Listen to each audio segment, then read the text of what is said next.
Welcome into We Call This Work. This is our kickoff episode to our new podcast. This is Dr. Luke Steele's brainchild here, and lucky enough, he invited me on to kind of kick it off with him, and we're looking forward to this project. And so, without further ado, first episode here, I'm going to interview Dr. Steele and give you an idea of why in the world we're doing this and give you a little background of who we are and get this thing kicked off. So, Luke, why don't you jump in?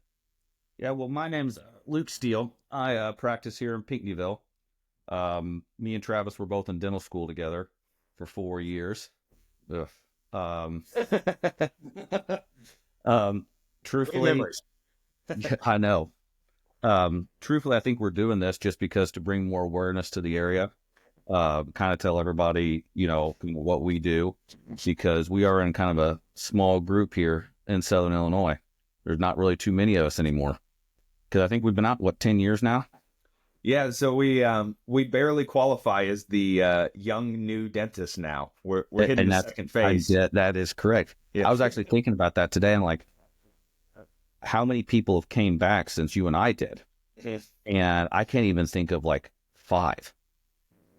No, there's not many. And I think kind of what Luke is saying there too, that we'll foot stomp along the way it's imperative that dentists, especially in rural areas, and I'd say even inner city areas too, some of these underserved areas, get out and really start talking about the pros and cons of being where we're at and get awareness out there. Because if we don't get more providers to areas like ours, there's just not really much hope for patients to get access to care. It is, and it's getting worse every year. That's the thing. I remember when I first came, my first year we had 5 dentists retire, which worked out for me because then, you're starting out new and you get a bunch of patients, and then you do it a few years. And then I think I'm in year 6 at my building, and every year it's 3 or 4 that's retiring. And so people are calling and you're like, yeah, we can see you, but your first hygiene appointment isn't open for 6 to 8 months. Yeah. And you want to help everybody, but at the same time, I just think it's the whole aspect of people not wanting to come back here because everybody wants the big city aspect. For me, this is God's country. I love it. I wouldn't rather be anywhere else, Yeah, no, I agree with you. I mean, as far as being in the, kind of like I said in the intro, this first episode, I want to kind of interview you a little bit more, so we'll keep running with it. What are some of the advantages you've seen about kind of growing up and practicing in a smaller town? Advantages, for me, I grew up, I was born in Virgins, that's 200 people, so we came to Pinckneyville and I was my 7th grade year, graduated here. To the big city. To the big city, the friendly little city. How many people are in Pinckneyville now? If we count the prison, it's like 5,500. Oh, okay. They let us do that. But I would say probably 3,000-ish. And truthfully, that population is probably declining because, here, I have patients that drive from Springfield and, Illinois, Paducah, Kentucky, St. Louis all the time, and it's, we pull from areas pretty much everywhere. I'm just a general dentist too. It's for me, being in a small town, it has everything I need. I don't need shopping malls or big fancy steakhouses, but, even with me trying to get an associate in here, that's what they want. I mean, heck, we were in Alton for 4 years, which is close to Edwardsville and St. Louis. We can't even provide a lot of what they have, such as, a lot of movie theaters, sports complexes, big parks. And I to me, the advantage and disadvantage is, okay, for me, I don't need a movie theater, but a lot of families want those different things to do. But, Mount Vernon, you and I have talked about Mount Vernon and Marion are exploding. Yep. And from here, that's, 45 minutes. My wife took my kids to a jump park the other day. I didn't even know there was one existed in Mount Vernon, and they loved it. Yep. And also, I don't like living on top of other people. You know what I mean? Having a house in the country or, not having neighbors very close and being able to do things like that is how I grew up. And that's what I want, Yeah, I want that for your kids and family life and all Absolutely, that. And everybody, you play Little League, my son's starting soccer here. He's 5. He's going to be playing with the kids that he's going to be going to kindergarten with, not just a random group of 800 kids, he's going to see these people all the time. And, I like that. Yeah, I kind of have this, I don't know, it's just like this random thought I have from time to time. It's always when I'm driving to Belleville, because I'm always driving through Pinckneyville to go for my surgery days. But it's like, when you're younger, you're always trying to, like your world keeps growing. You keep expanding where you want to travel, how far you want to go. And as you get older and have kids, your whole world just keeps shrinking. Right. It's like, Yes. You want everything. And it's the same thing for us. We lived in the city, but as we start having kids, we realized, okay, like the bars and restaurants we were going to, we're really not ever using them anymore. And once the kids get in sports, we're going to be at Little League, whether we're either going to end up in a suburb or in a small town. And That's exactly right. The big city life, while it's not impossible to raise a family that way, for us, we're just like, it's not what we wanted, which pushed us more kind of exactly what you're saying into a smaller town. And so I think there's a lot of merit, but we do have the that drawback of there's not a ton of just like family events that are like right next door. Like you could find them, but you got to search for them. You got to drive to them. But they're definitely there. I think that is definitely a barrier, especially for someone like young and single trying to get young. Yeah. I mean, here. I completely agree with that. Or like a young person who just got married and their wife isn't from around here. I've ran into, I don't want to say issues, but that was kind of two of the biggest things I had with two people I talked to a couple of years ago. And I get it. I really do. It's like, your wife is not used to being in a small town with hardly any. We have a McDonald's, a Mexican restaurant, we have a little steakhouse, and we have everything, in my opinion, that you need, but there's just no Macy's, there's no Starbucks. We have a great coffee shop here in town, but it's just things that they're used to. And that's pretty dramatic lifestyle change, Well, and if we can do one little shift here, I think this could be a cool segue, because when we're talking about there not being a ton of just like an abundance of different options, I think that also, though, kind of leads right into occasionally some of these young dentists aren't also, they're missing the forest through the trees, because there's also not 6,000 dentists. Like we have a shortage of dentists, so you are incredibly busy all the time. And at some point, anyone looking at Southern Illinois, wanting to practice Southern Illinois, needs to look at your website and look at your practice, because you have the Taj Mahal of I appreciate that. Yeah, and I mean, but I think that goes to a lot toward your character, though, is you live in a town, like you said, probably 3,000, almost 6,000 with inmates. Yeah. You didn't have to build that. You know what I mean? Like, you could have gone a really cheap route and still been super busy just with the limitation of providers, but you didn't. You built something you're proud of. And I think that some of these young dentists, if they look into that, and hopefully this podcast will start reaching people, we'll start to see the opportunities that also lie in these small towns where you get to be a true asset to the community. And the thing is, opportunities here they're absolutely endless. Okay. I remember 10 years ago or whatever, when I first came back, it didn't, like, you don't just come out of the gates running, like a thoroughbred. You kind of got to start slow, because even though, like I did a residency, you're not really great at what you do. Okay. It takes practice makes perfect. And then all of a sudden, after 6 months, you're like, man, why do I still have an opening here? Because, you're not near as fast as what you are now. Now I can't tell you the last time I saw an opening. And if there is an opening in my schedule, it's filled literally within less than 60 seconds. And it's like people wait for 2 to 3 months to come in, and I really do feel bad. But at the same time, I can't just say to my wife, hey, I'm going to work an extra 3 hours tonight and work 12 to 15-hour days. Yeah. You really can't do that. I don't want to do that. But being able to come down here, even, if you've never been, you can be as busy as you want to be. And that is a quality that you do not have in the city.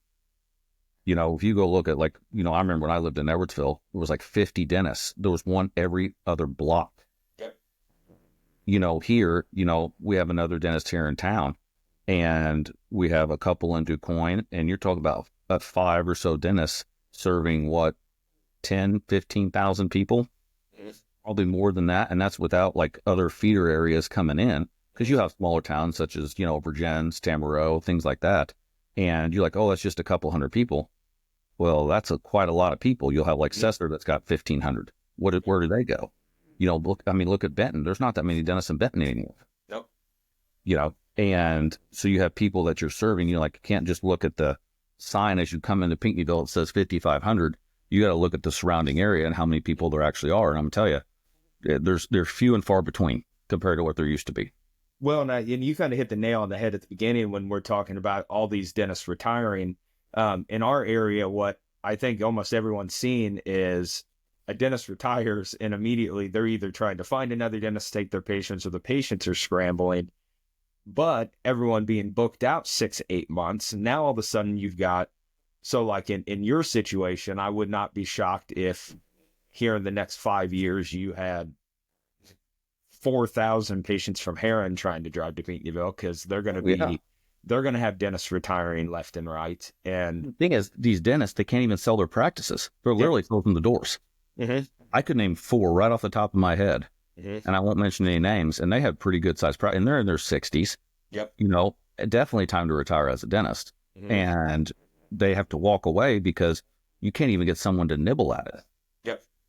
And you're like, okay, and I've been told by quite a few people, and I tell everybody, for retirement, I don't ever plan for my retirement to be to sell my business.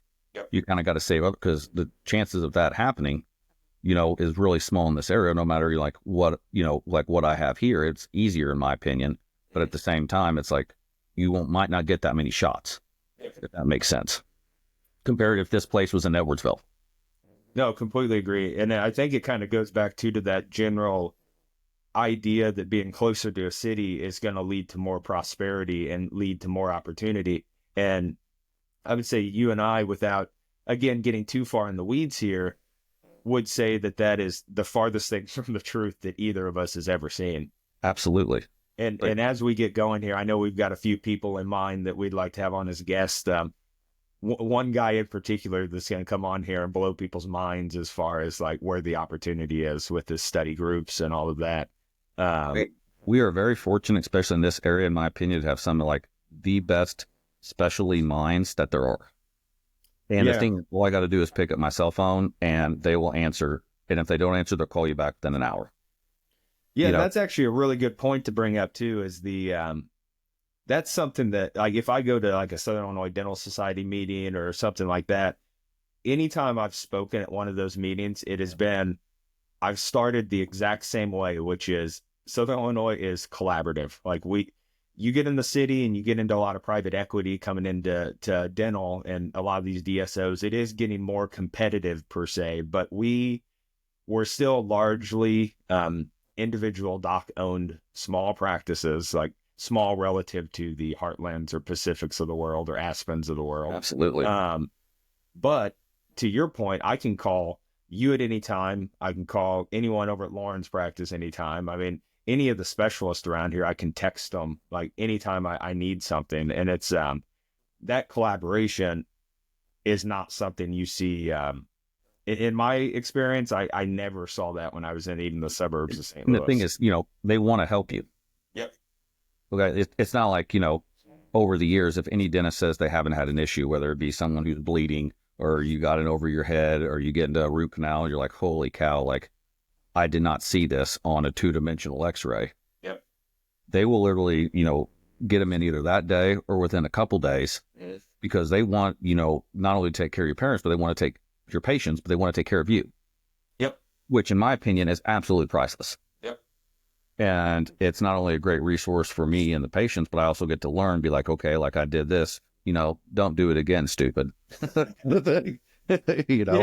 Yeah, but it still always goes back to, and I know it's super cliche, but people talk about that all the time, about how like medicine and dentistry being a true practice. Like you're constantly learning, and then in the same breath being humble, like all the time. You get humbled every day.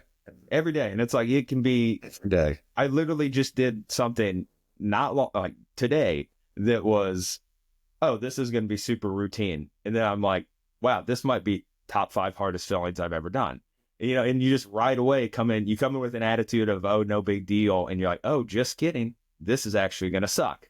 So exactly. it's like, it's on a day ruiner. And Yeah. you book it, you're like, oh man, this is easy. And then you're like, holy cow, that took me an hour when it should have taken me less than 5 minutes. Yep. You know, um, the other thing, and the kind of other side of that is there's not many of you guys around. Like, how many pediatric dentists are there in Southern Illinois? Oh, practice wise, there's three of us, like Mount Vernon South, and then I always forget Scott. Four of us because he's over. Yeah. Yeah, so there's four of us, Mount Vernon South, and Scott's booked out 2 A year. years. Yeah. Yeah, I know Dr. Beach wouldn't mind if I used his name on here. He works, just so people understand, he works with an FQHC, which is the only clinic probably south of Springfield? Chicago. Yeah, Chicago. Yeah. That takes Medicaid. I know there's the Ray Clinic in Christopher, but they're booked out, and a lot of those clinics are county based, and so you can't just call from anywhere and get in.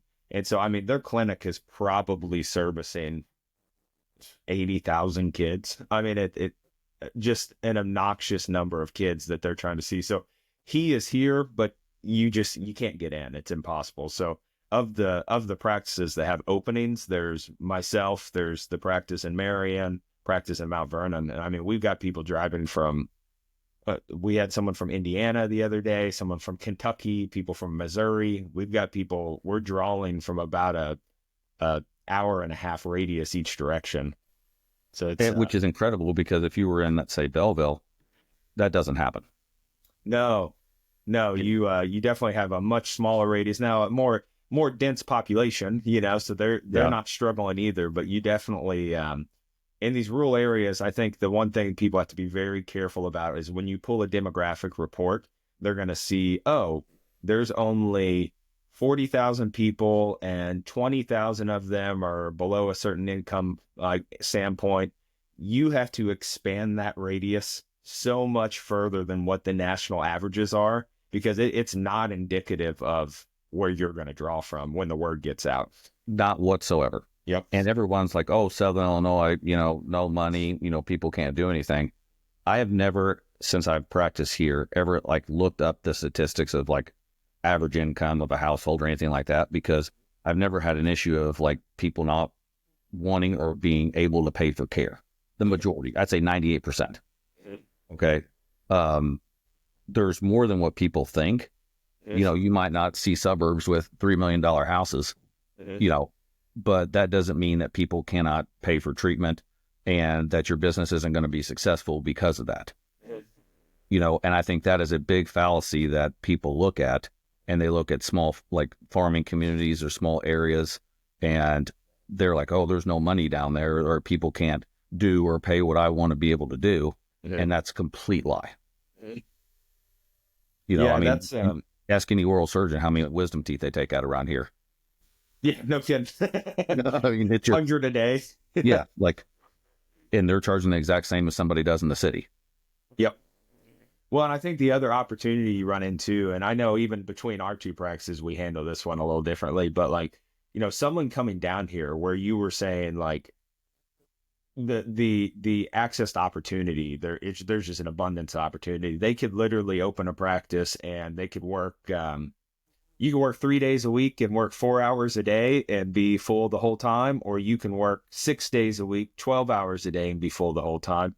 You could take every insurance, take no insurance. I know Dr. Grounds just did, he acquired the practice in Harrisburg, and day one, he dropped every insurance, and they still weren't taking new patients. They're booked out so long, and it's like a little town like Harrisburg. If you can make it happen, you really have the ability in these small areas to build it how you want it, and you get the control. That's correct. And no one's telling you how to do it. If you want to style your, for me, when my wife and I were doing this building, it was okay, I'm going to be here for 25, 30 years. We're going to do it once. We're going to do it the way we want to do it.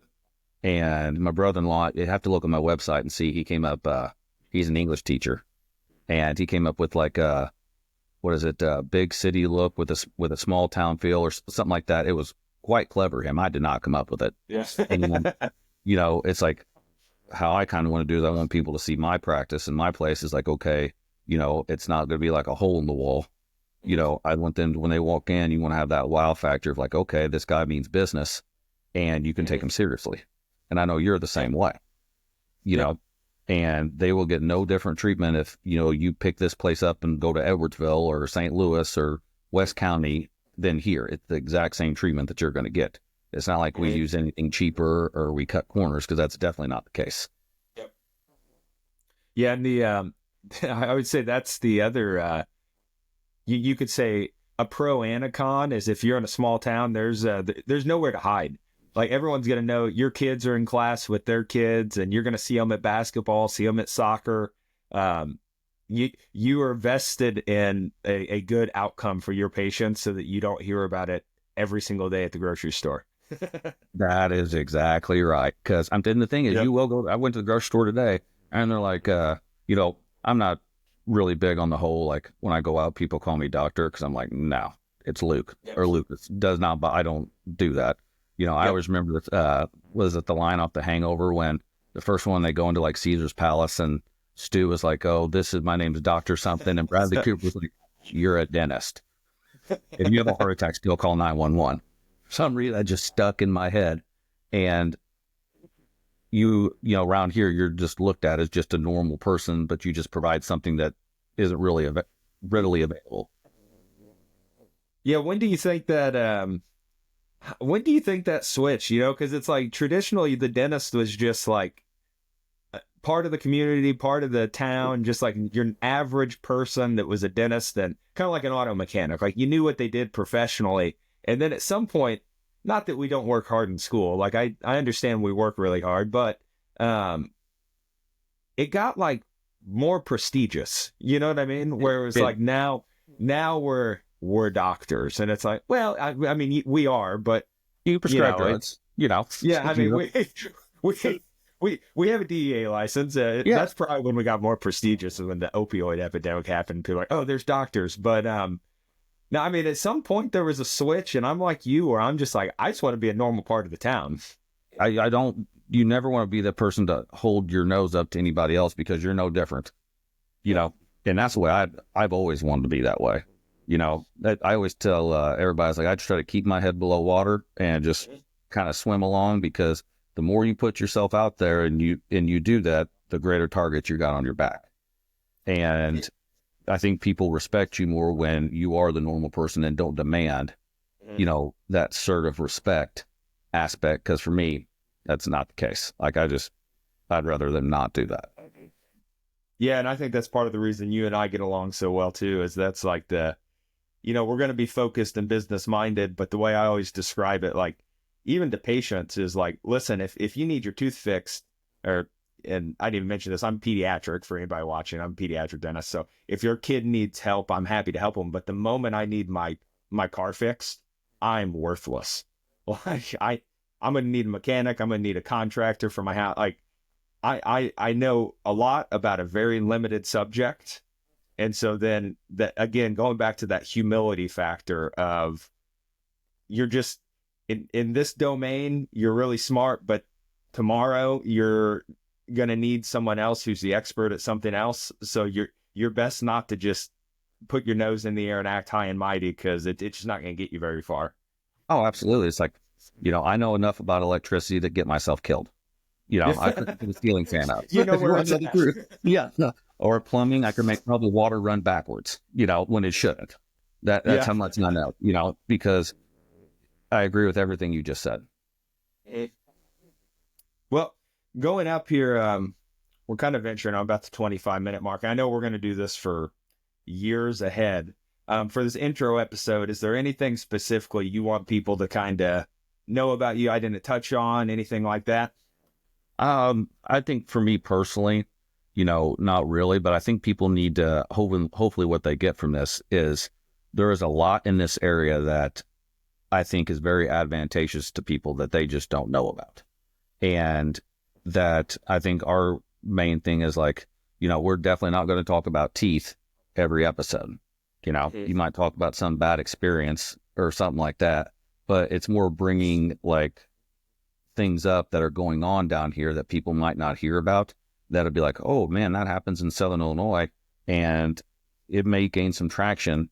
So that way we can have more people that want to come down here, and be a part of it all.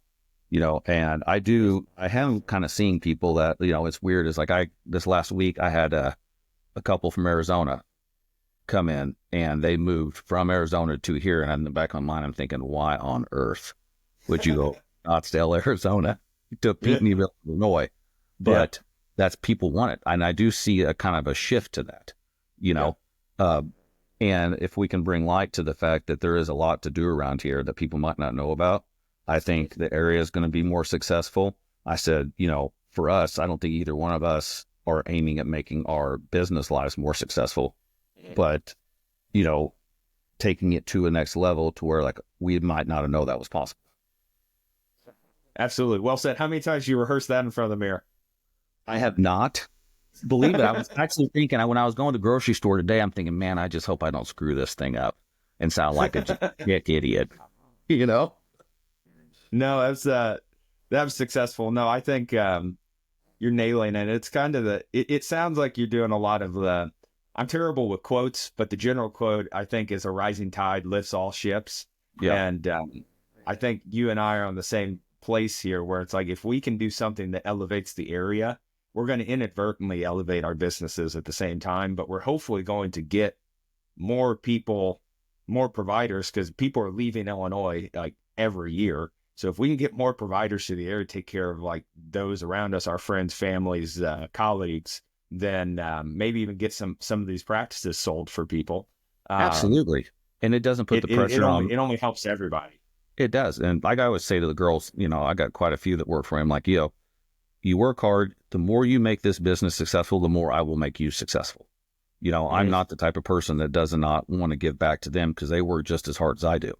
And that's the same with us. The area is more successful, so are we. And that brings other opportunities. You never know. We might be on Joe Rogan coming up. So if we ever end up on JRE, if he's ever had a dentist on there, I'm going to have to look it up. But he get his mind blown. We just every episode we end with a call out to Joe Rogan.